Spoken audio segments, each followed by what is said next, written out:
우리에게 주신 하나님 말씀입니다. 신약성경 마가복음입니다. 마가복음 4장 1절에서 9절까지 말씀입니다.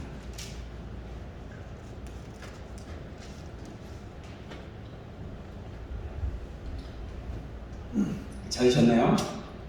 제가 한 구절, 여러분이 한 구절 교독하도록 하겠습니다.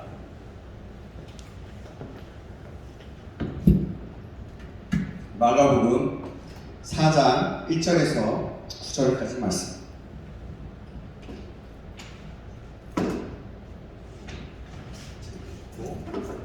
예, 제가 한 구절, 여러분이 한 구절 교독합니다. 예수께서 다시 바닷가에서 가르치시니 큰 무리가 모여들거늘 예수께서 바다에 떠있는 배에 올라 앉으시고 온 무리는 바닷가 육지에 있더라.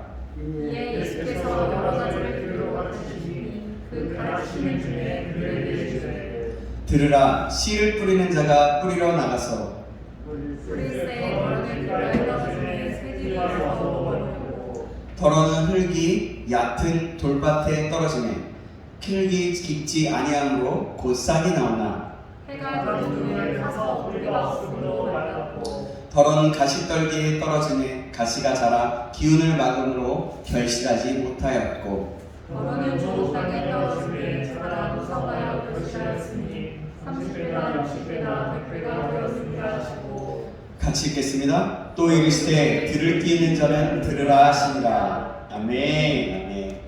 예. 반갑습니다.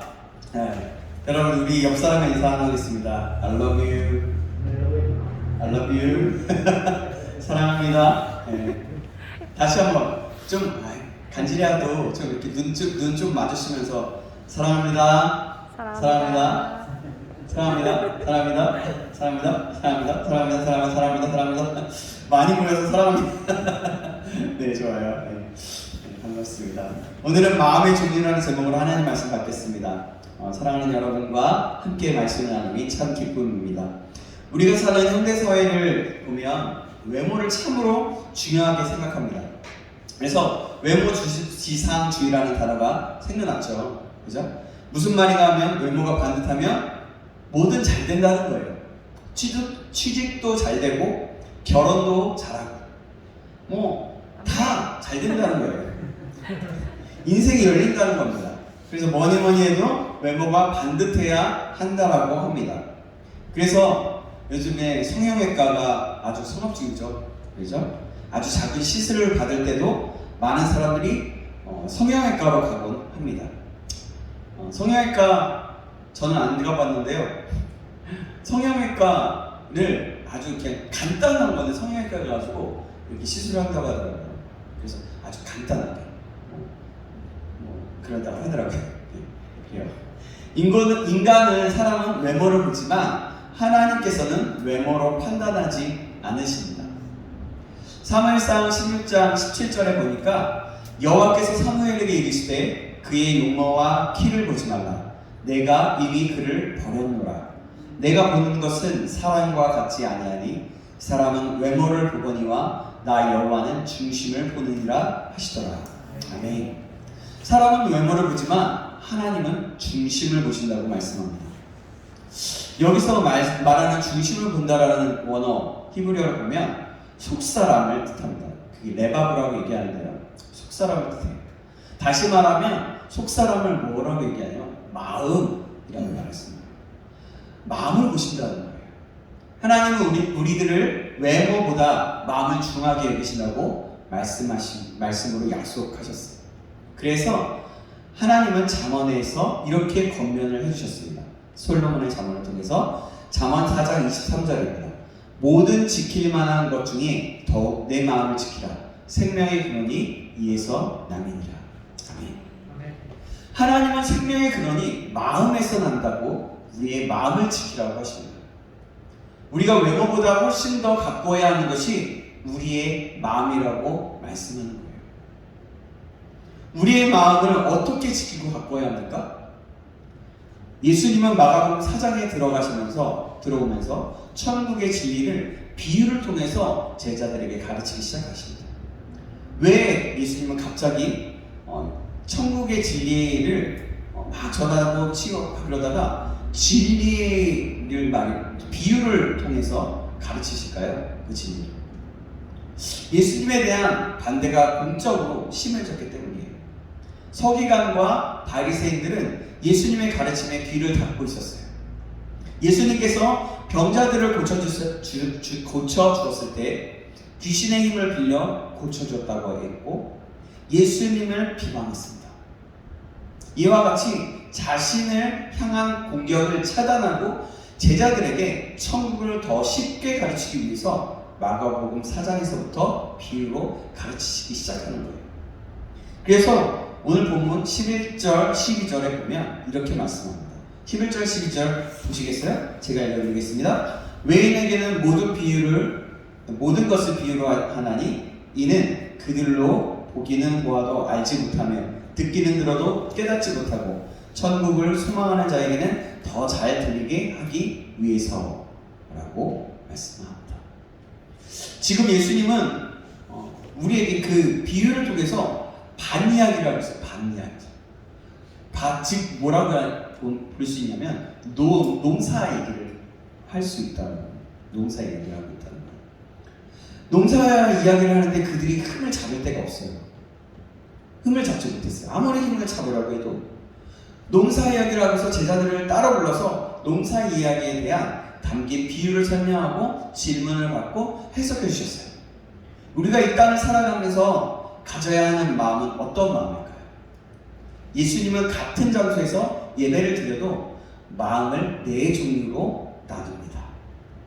다 똑같은 마음을 가지고 있지 않다는 거예요. 오늘 우리가 한 장소에서 예배를 드려도 또 다른 장소에 있어도 하나님의 눈으로서 보면 네 종류의 마음이 있을 수 있다는 거예요. 우리가 많이 들어봤던 말씀인데요. 먼저 예수님이 지적해주는 마음은 어떤 마음일까요? 첫 번째로 우리가 잘 아는 거예요. 길가와 같은 마음입니다. 길가와 같은 마음. 이것은 딱딱하고 굳은 마음입니다.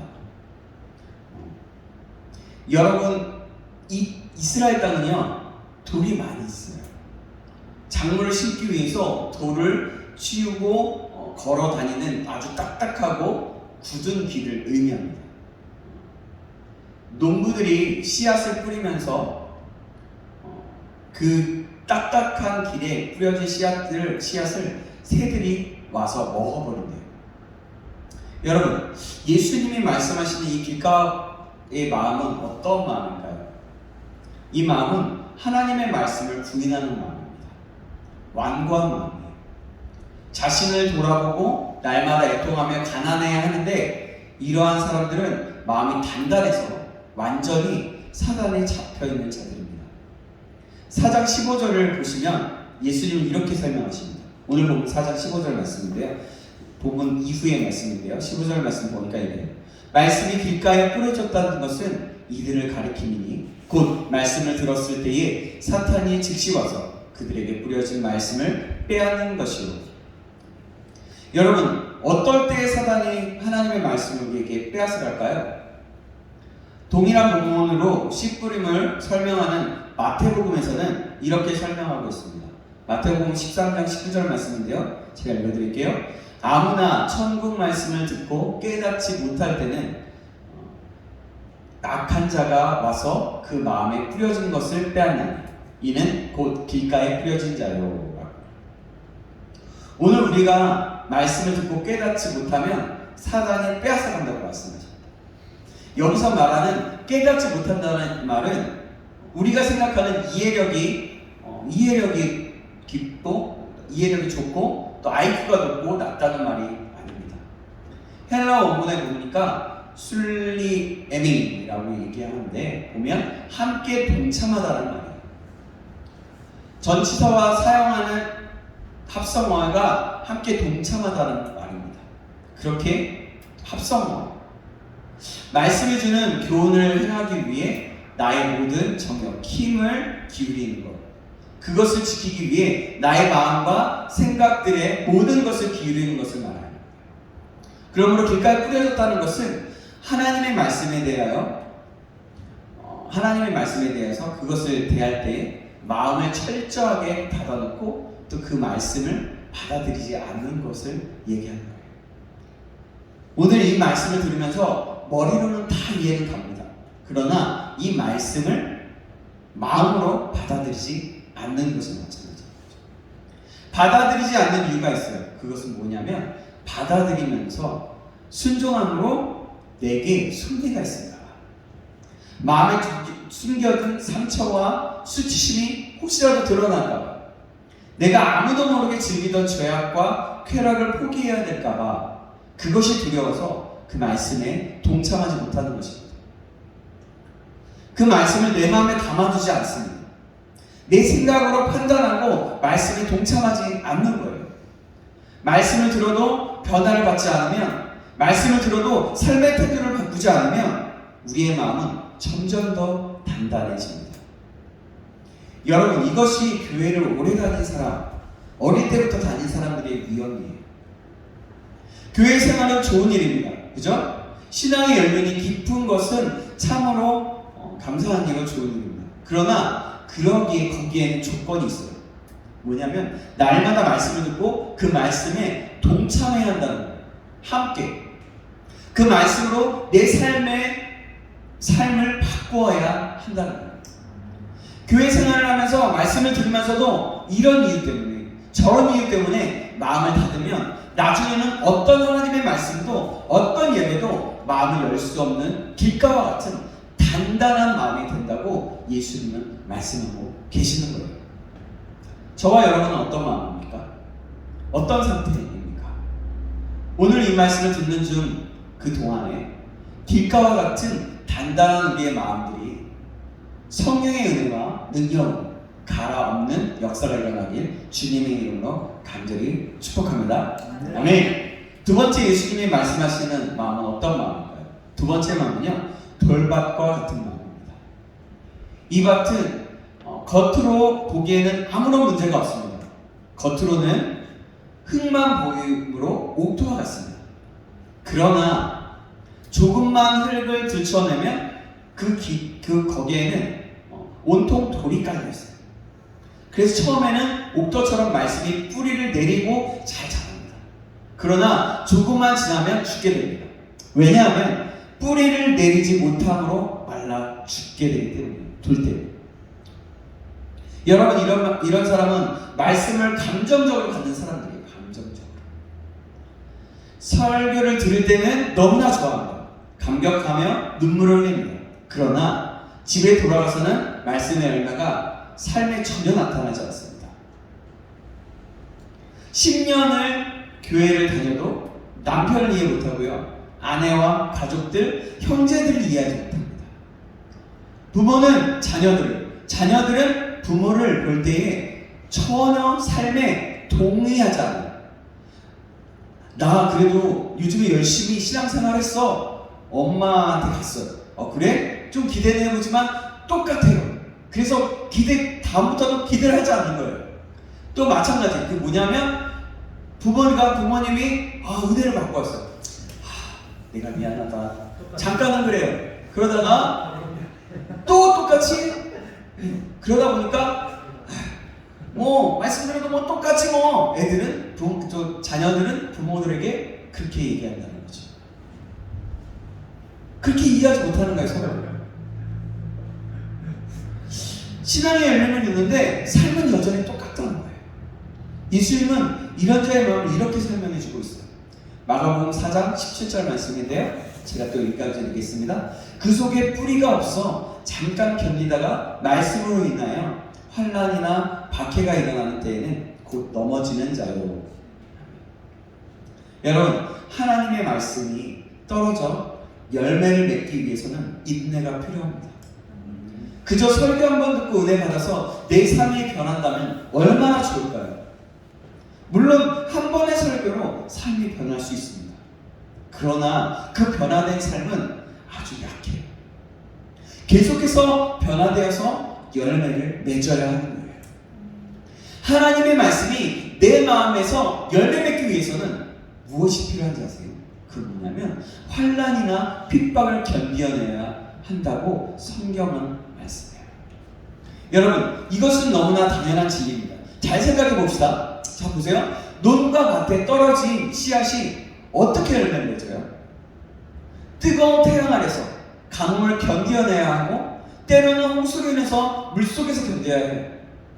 성장에서 오는 수많은 어려움을 극복해야만 가을에 풍성한 열매를 맺을 수가 있습니다.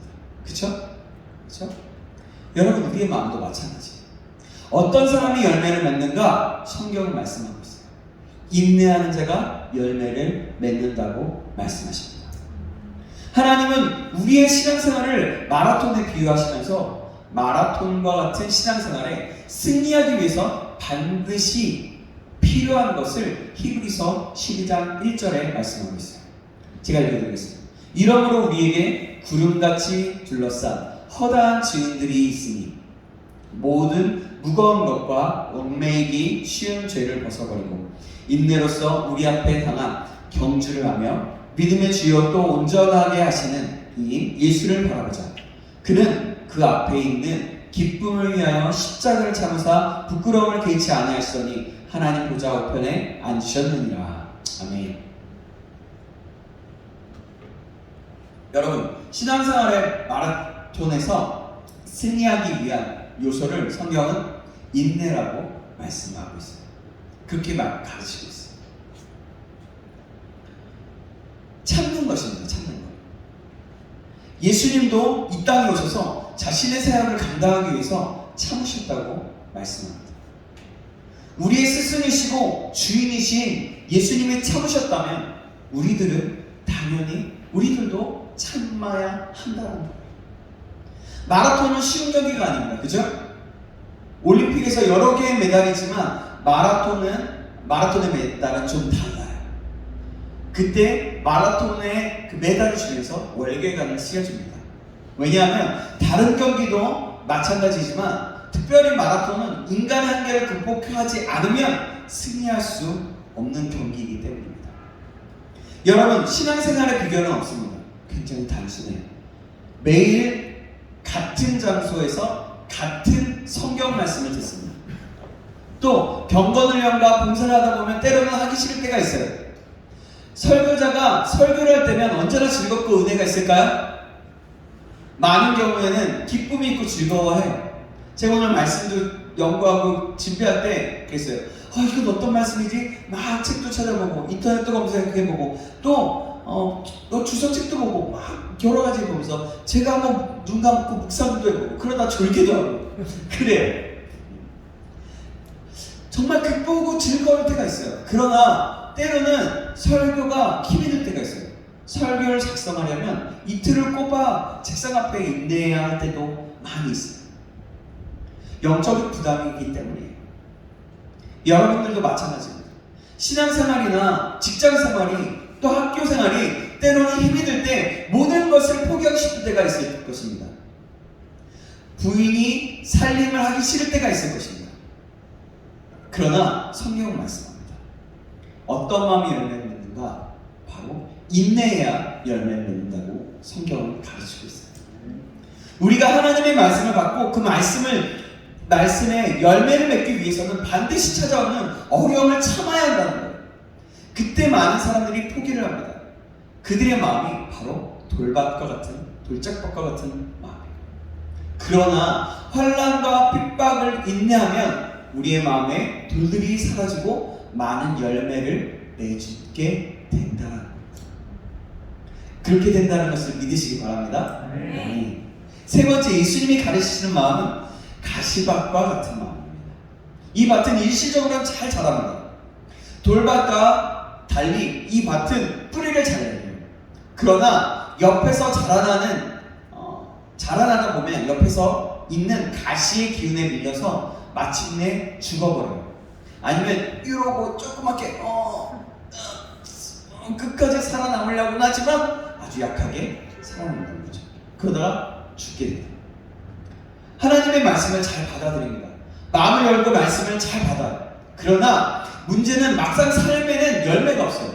왜냐하면 말씀을 듣고 집에 돌아가면 말씀보다 더 강력하고 큰 힘이 있기 때문에, 말씀을, 그런 것들이 있기 때문에 말씀을 짓눌러버려요.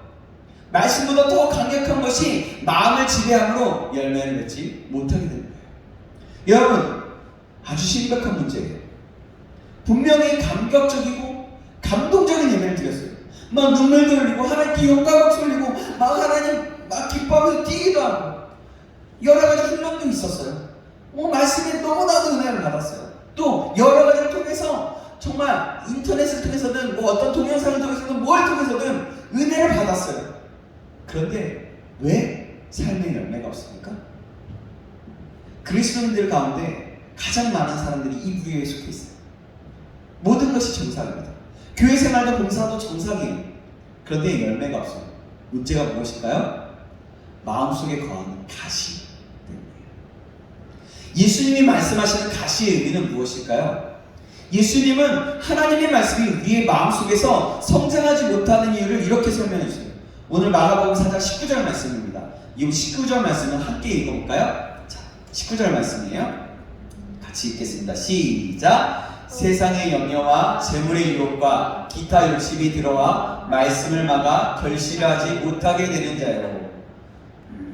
다시 한번 읽어볼까요? 시작! 세상의 염려와 재물의 유혹과 기타 욕심이 들어와 말씀을 막아 결실하지 못하게 되는 자요. 여러분, 세 단어이지만 두 종류의 뜻을 가져요. 재물의 유혹과 욕심은 같은 뜻입니다. 하나님의 말씀이 우리의 마음에 열매를 맺지 못하도록 가시 노릇을 하는 것이 바로 염려와 욕심이라고 해요. 특별히 세상적인 염려와 욕심, 유혹을 말하는 겁니다. 여러분은 혹시 종종 무엇인가를 염려하십니까? 아니, 종종이 아니라 아주 자주 염려하십니까? 의식주를 위해서 염려하십니까? 어떻게 먹고 어떻게 살까? 내 자녀는 어떻게 살 것인가? 염려하십니까? 또 나는 내 인생에 어떻게 살아야 될 것인가? 생각하시죠? 그거는 생각하는 건 좋은 거지만 그것이 계속해서 자리 잡고 있고 그것이 떠나지 않는다면 그것이 가시라는 거예요. 여러분, 나는 아닐 거야 생각할 수도 있어요. 예수님은요, 그런데 예수님은 제자들에게 말씀하십니다. 너희들 안에도 가시가 있을 수 있다고 말씀하십니다. 나도 모르게 세상에 대한 염려가 가득 찬 거예요. 그러면 내 마음에 왜 염려가 있는가? 자세히 살펴보면 세상 것, 돈에 대한 욕심이 우리의 마음에 자리 잡고 있기 때문입니다. 여러분, 고민하는 건 괜찮아요. 내가 어떻게 살아야 될까 고민하고 기도하는 건 괜찮은 거예요. 그런데 여러분, 고민하고 기도하는 게 그게 다이면 안 된다는 거예요. 그게 다인 사람은 아니라는 거죠. 그것이 바로 가시가 내 마음에 있다는 거예요. 욕심과 염려는 동전의 양면과 같습니다. 왜 염려하는가? 마음의 욕심이 있기 때문인 거예요. 쉽게 말씀을 드리면 세상을 향한 지나친 우리의 욕심이 있는 한 아무리 하나님의 말씀을 들어도 결국은 그 말씀은 열매를 맺을 수 없다는 거예요. 그래서 하나님은 우리들에게 이렇게 명령합니다. 요한일서 2장 15절에 이렇게 말씀하고 있어요. 제가 읽어드리겠습니다. 이 세상이나 세상에 있는 것들을 사랑하지 말라. 누구든지 세상을 사랑하면 아버지의 사랑이 그 안에 있지 아니하니 이는 세상에 있는 모든 것이 육신의 정욕과 안목의 정욕과 이생의 자랑이니 다 아버지께로부터 온 것이 아니요 세상으로부터 온 것이라. 세상을 사랑하게 되면 이 땅에 지나치게 마음에 두게 되면 그것이 우리 마음에 가시가 되어서 모든 은혜를 소멸시킨다는 거예요. 내 마음에 가시가 있는가를 알기 원한다면 나는 세상의 것들을 위해 염려하는가? 염려에 사로잡혀 사는 사람인가? 라는 말에 한번 질문해보는 거예요. 거기서 예 라고 한다면 나의 마음속에는 가시가 있는 거예요. 여러분, 이런 면에서 헌금과 11조 생활이 중요해요. 헌금과 11조 생활을 온전하게 하게 되면 물질의 축복이라는 욕심보다 돈에 대한 유혹이 사라진다는 거예요. 돈에 대한 욕심이 점점 사라지게 돼요. 필요하면 하나님께서 주신다는 걸 알게 돼요. 있는 것으로 만족하는 것을 알게 돼요. 사도 바울처럼 부에 처할 줄도 알고 가난에 처할 줄도 알게 된다는 거예요. 여러분, 마음 안에 있는 세상에 대한 염려와 욕심을 거두어서 가시를 제거해야 한다는 거예요. 여러분, 제가 예전에 함께 들었던 말씀 있어요. 김동원 목사님이었나 그러셨던 것 같아요. 예전에 목회를 하시는데 어떤 부부가, 젊은 부부가 찾아와서 고민을 얘기했대요. 목사님, 제가 너무 힘들어요. 저희가요 사실 11조를 해야 되는데요 11조를 못하고 있어요. 이렇게 얘기해요. 그 이유가 있어요, 목사님.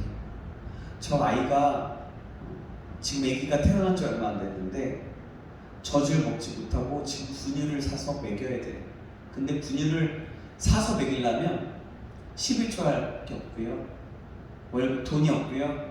또 제가 11조를 내면 아이 분유 살 돈이 없어요. 그렇게 얘기해요. 그때 뭐라고 그러시냐면 그래요. 그러면 11조 하지 말아야지. 11조 먹고 살아야지. 11조 하지 마세요. 괜찮아. 그렇게 얘기했어요. 그런데 마지막으로 한마디를 했어요. 그런데 나 같으면 한번 해보겠어요. 해봤다. 그 말을 남기고 11조에 대해서 얘기했다고 해요.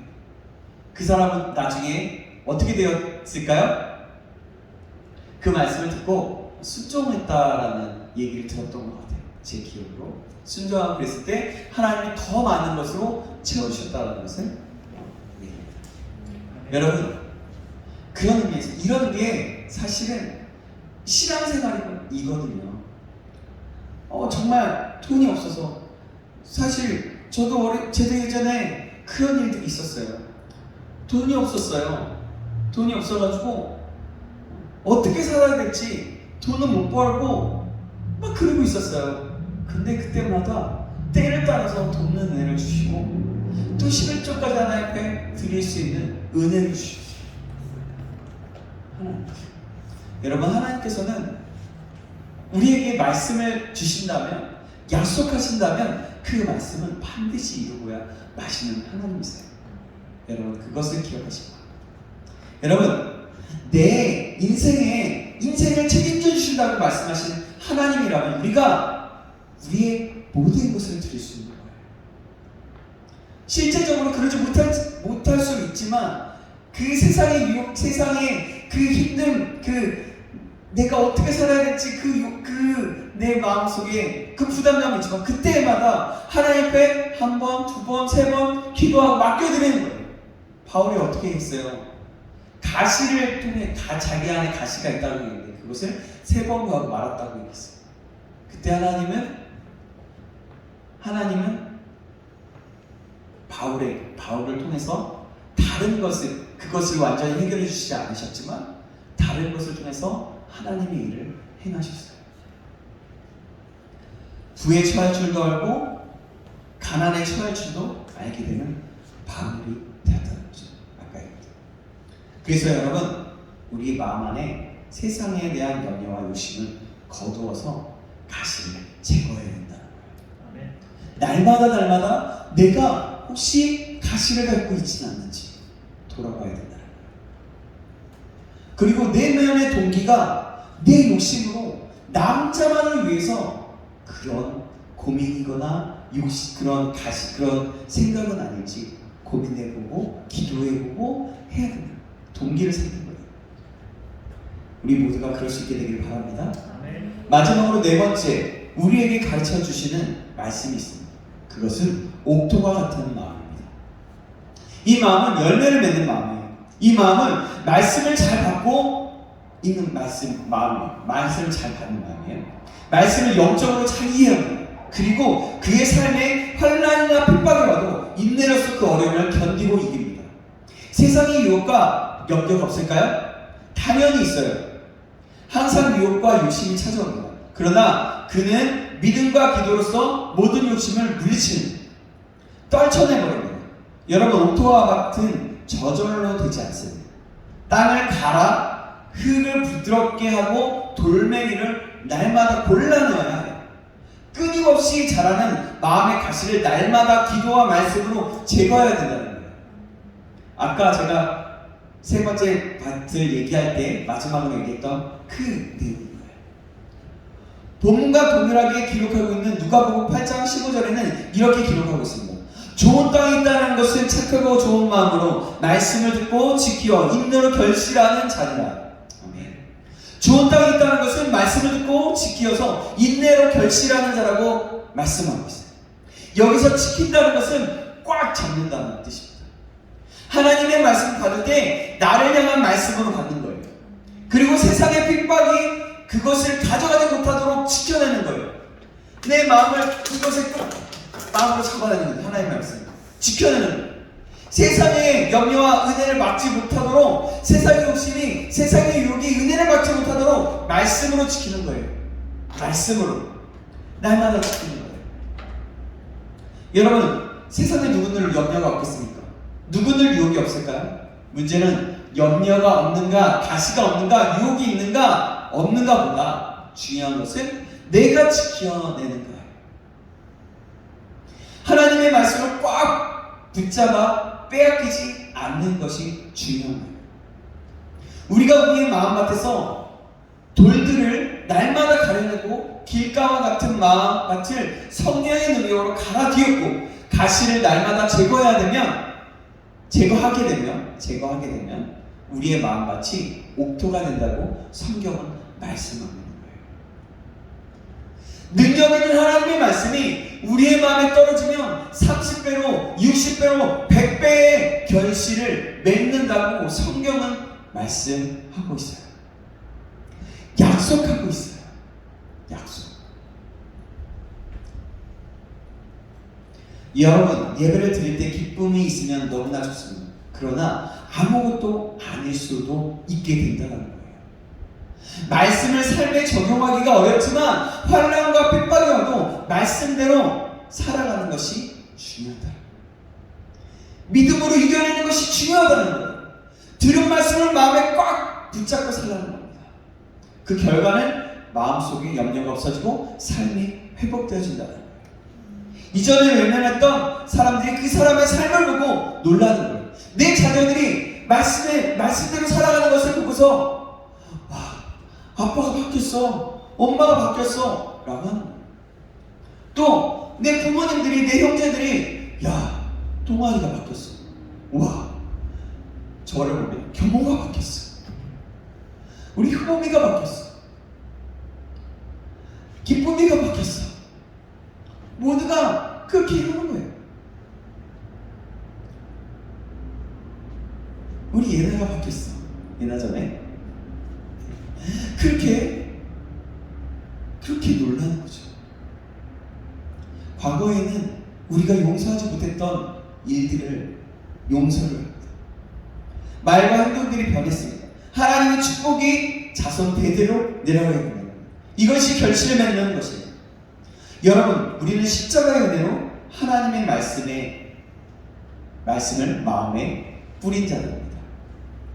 예수님이 축복의 말씀, 능력의 말씀을 내 인생에 완전하게 새롭게 하고도 남을 축복의 말씀을 십자가의 은혜로 우리의 마음속에 뿌리셨다는 거예요.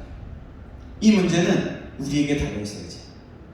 내 마음을 길가와 같은 마음으로 만들 것인가, 아니면 돌짝밭으로 만들 것인가, 가시로 만들 것인가, 아니면 옥토로 만들 것인가.